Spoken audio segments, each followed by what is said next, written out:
This week, Taiwan is walking a tightrope, and the rope is fraying at both ends. On one hand, watchdog groups are exposing a dangerous crack in Taiwan's armor, Russian naphtha.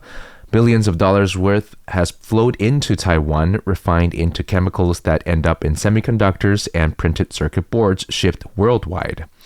That Taiwan has become a backdoor for Moscow's fossil fuels, undermining sanctions while feeding global tech. And on the other hand, Washington is turning up the heat. U.S. Commerce Secretary Howard Lutnick now wants a 50-50 split in semiconductor production, a goal that would force Taiwan to sink even more billions into American fabs. For an island that has already pledged over $165 billion to Arizona, the demand feels less like cooperation and much more like coercion. Under this pressure, Taiwan is scrambling to play its card wisely, buying another US $10 billion worth of American farm goods, opening grain supply chains with the Philippines. Now, these are moves to buy time and goodwill. But a darker clock is ticking. U.S. intelligence now warns that China and its very build-up points to invasion readiness by 2027. And that means every trade deal Taiwan makes today could be tested on the battlefield tomorrow.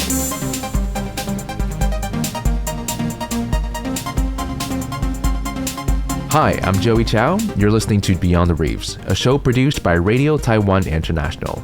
Here we talk about socio-economic issues that are faced by Taiwan and their broader impact around the world beyond the reefs of this island nation. Once again this week, we start with a recap of some of the biggest socioeconomic stories that happened to Taiwan and to countries that are affected to take a look at what is happening around the world and on this island. Let's start with our first story. Taiwan may be the largest importer of certain Russian fuels, adding to Moscow's war chest for its invasion of Ukraine. That's according to a new report from environmental and civic groups, including the Center for Research on Energy and Clean Air. Lawmakers present at the report's release say relying on Russian fossil fuels could be dangerous for Taiwan. The report concerns Taiwan's imports of naphtha, one of the many products created during the distillation of crude oil. It's essential for making plastics and for chemicals used in chip making. The report found that in the first 6 months of 2025, Taiwan imported $1.3 billion of Russian naphtha, a six-fold increase since the war in Ukraine began. In total, since 2022, they say Taiwan imported nearly $5 billion in Russian naphtha, leading to enough tax revenues for Russia to buy 170,000 lower-cost drones. Part of this money would be taxes for export of natural resources, roughly 1.7 billion of American dollars that went straight to Russian budget and that actually spent on war. The report also found that 96% of those naphtha imports went to a single facility of the private company Formosa Petrochemical Corporation in central Taiwan. In a statement to Taiwan Plus, the company acknowledged that its use of Russian naphtha has increased, and it said that it buys naphtha based on bids with no country of origin restrictions, but it does require sellers to comply with international sanctions and relevant EU regulations. Taiwan's International Trade Administration did not immediately respond to a request for comment.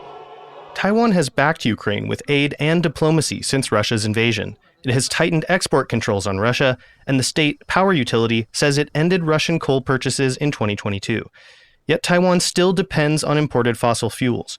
And while it complies with international sanctions, it has no blanket ban on Russian oil. The report's authors are hoping to see some change. While activists call for the phase-out of Russian fossil fuels, it remains to be seen if Taiwan's industries and policymakers will follow through. It's a joint report by international NGOs accusing Taiwan of becoming a major re-export hub for Russian fossil fuels. Since 2022, Taiwan has imported billions in Russian naphtha, refined it into petrochemical products, and exported those goods globally. These derivatives are essential for plastics, solvents, printed circuit boards or PCBs, and even semiconductors. That means that Russian origin fossil feedstock is embedded in high-tech exports, and as you might remember, semiconductor production is one of Taiwan's core pillars of our economic strengths. Researchers say that this undermines Western sanctions on Moscow. Taiwan's industrial demand has fueled a surge in Russian naphtha purchases, which accelerated in 2024. They argue that discounted Russian energy keeps flowing through Asia despite sanctions, and Taiwan's refining role has quietly sustained Kremlin revenues. Environmental groups are now urging Taipei to increase transparency, reduce fossil reliance, and invest in alternative materials. Now, this is a reputational landmine. Taiwan positions itself as a responsible democracy and key partner in global supply chains. But reports like this undercut that image. The bigger worry? Why, sanction risks. If Washington or Brussels decide that Taiwan is enabling Russian energy, penalties could fall on petrochemical exports, hitting semiconductors indirectly. This isn't just about fossil fuels, it's about credibility. Taiwan must pivot faster into renewables and recycled materials, or risk being painted as a weak link in sanction enforcement. So at the center of the Russian naphtha controversy is Formosa Petrochemical, one of the two largest refineries or petrochemical manufacturers in Taiwan. While the state-run CPC halted Russian imports in 2024, Formosa Petrochemical ramped it up. Reports show that 90% of its naphtha feedstock now comes from Russia, up from just 9% before the invasion of Ukraine. Lawmakers and NGOs argued this has derived over $1.7 billion in tax revenue to Moscow, indirectly undermining allies. Formosa insists its procurement follows international tender rules and does not specify country of origin. It says suppliers must comply with sanctions and vessels cannot appear on OFAC's blacklist. Still, the timing and scale of its Russian imports have drawn fire. The company says it will comply with any stricter rules if they're imposed, but critics see that as reactive, not responsible. Formosa's defense sounds, I guess, legalistic, but in geopolitics, optics matter as much as law. While CPC already opted out of Russian imports, Formosa's strategy looks like opportunism. For Taiwan, this creates a split message. One company purchasing margins, while the nation preaches democracy and sanctions solidarity. If allies lose trust, tariffs or bans on Formosa's downstream export could follow. That's not just a corporate issue, it's a national risk. So while upstream, there seems to be some problem with how Taiwan is importing the material that produces things like printed circuit boards and semiconductors, downstream, the U.S. Commerce Secretary Howard Lutnick has suggested, and this is the biggest news possibly this week, that America should account for half of Taiwan's chip production capacity, a concept that he called a 50-50 split. One wafer produced in Taiwan should equal to one wafer produced in the United States. This means that Taiwan will likely have to invest more into the U.S. to continue this collaboration and maintain goodwill with the U.S. However, analysts caution the details are murky. Does it mean advanced nodes only or matured ones? By wafer? By value? At present, TSMC produces 450,000 advanced wafers per month, while its plan of the 6 Arizona fabs will deliver roughly 200,000 monthly once complete, and in Intel's Oregon fab and Samsung's Texas fab both expected to produce 1.8 to 2 nanometer chips, and analysts say that Washington could get close to Lutnick's 50% vision. Maybe that's what he is talking about. But critics argue that this isn't really about numbers. Instead, it's about pressuring Taiwan to bankroll America's semiconductor ambitions. TSMC's U.S. investment already totaled $165 billion. That's nearly 1/3 of its sub-2 nanometer capacity. South Korea has resisted similar demands, with President Lee Jae-myung urging Washington not to offload costs. The U.S., however, sees a complete domestic supply chain as critical, especially amid tariff negotiations with Taiwan, and that was still ongoing as of late. This is less about percentages than politics. Washington wants to ensure it's never again dependent on an island vulnerable to blockade.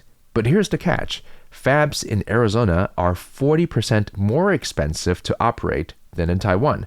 Subsidies help, but not enough. For Taiwan, the real risk is being forced to carry these costs while losing the strategic leverage that comes from having production at home. The Silicon Shield works only if the world needs Taiwan itself, not just its companies abroad. In the early hours of Wednesday, Vice Premier Zheng Lijun arrived back in Taiwan from her latest round of trade negotiations with Washington. And she had a message to deliver, that Taiwan will not agree to move half of its chip production to the U.S. Semiconductors have been a focal point of U.S. trade talks, as Taiwan produces the vast majority of the world's most advanced chips. U.S. Commerce Secretary Howard Lutnick recently floated the 50-50 agreement, which would have Taiwan produce one semiconductor in America for every chip it exports to the U.S. The idea has been criticized by some opposition lawmakers in Taiwan. It comes at a time when Vice Premier Zheng is trying to negotiate with Washington to lower U.S. President Donald Trump's so-called reciprocal tariffs on Taiwan. Trump has slapped a 20% levy on top of existing duties for Taiwanese goods entering the U.S. Taiwan is also concerned about tariffs specifically aimed at semiconductors, by far the country's biggest export. Trump has ordered an investigation into semiconductor imports and their impact on U.S. national security.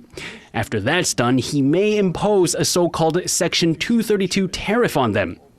Taipei has time and again emphasized that the 20% rate is temporary, and that Zheng's team is working with its American counterpart to lower that number. Amid tense tariff negotiations, President Lai announced that Taiwan will purchase $10 billion worth of American agricultural products over 4 years.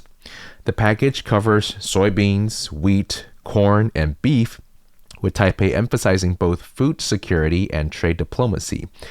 Taiwan is already the U.S.'s 7th largest agricultural export market.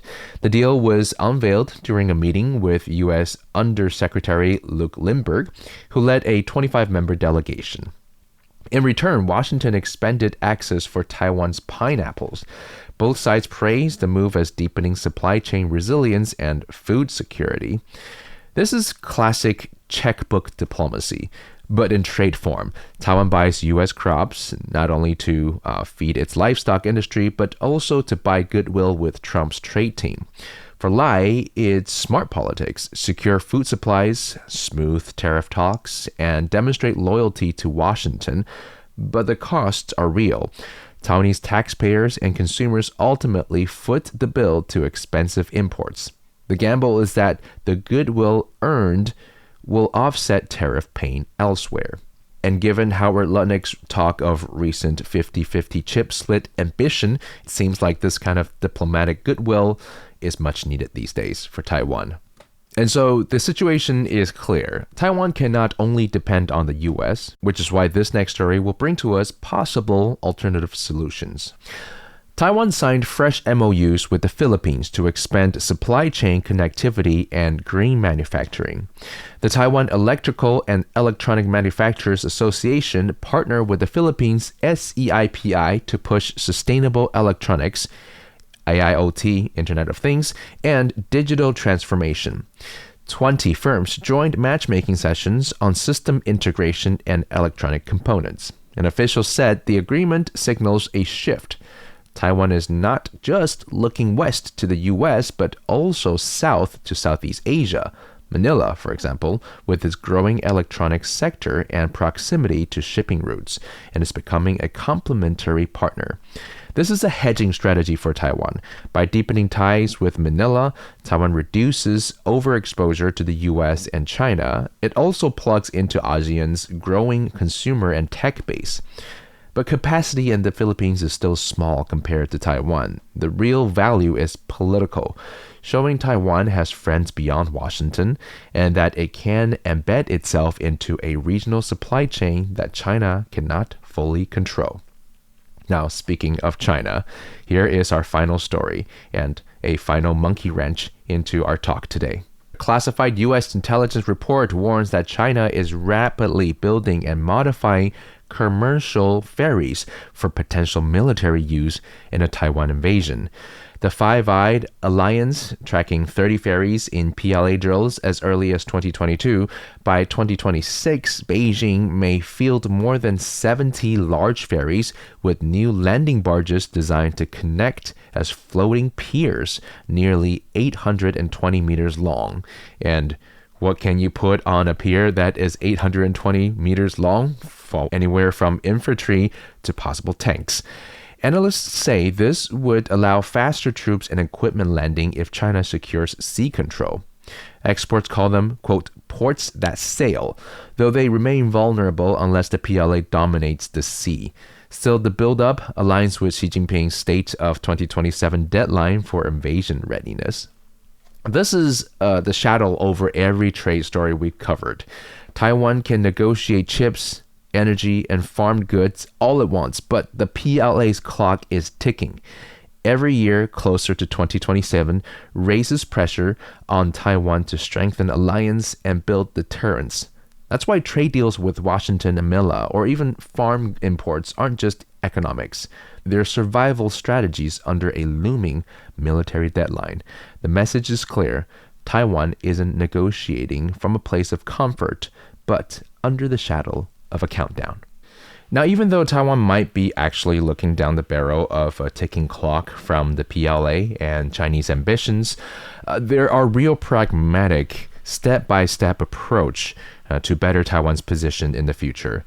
For example, TSMC already consumes more than 25 billion kilowatt hours of power every year, roughly the same as all of Taipei City.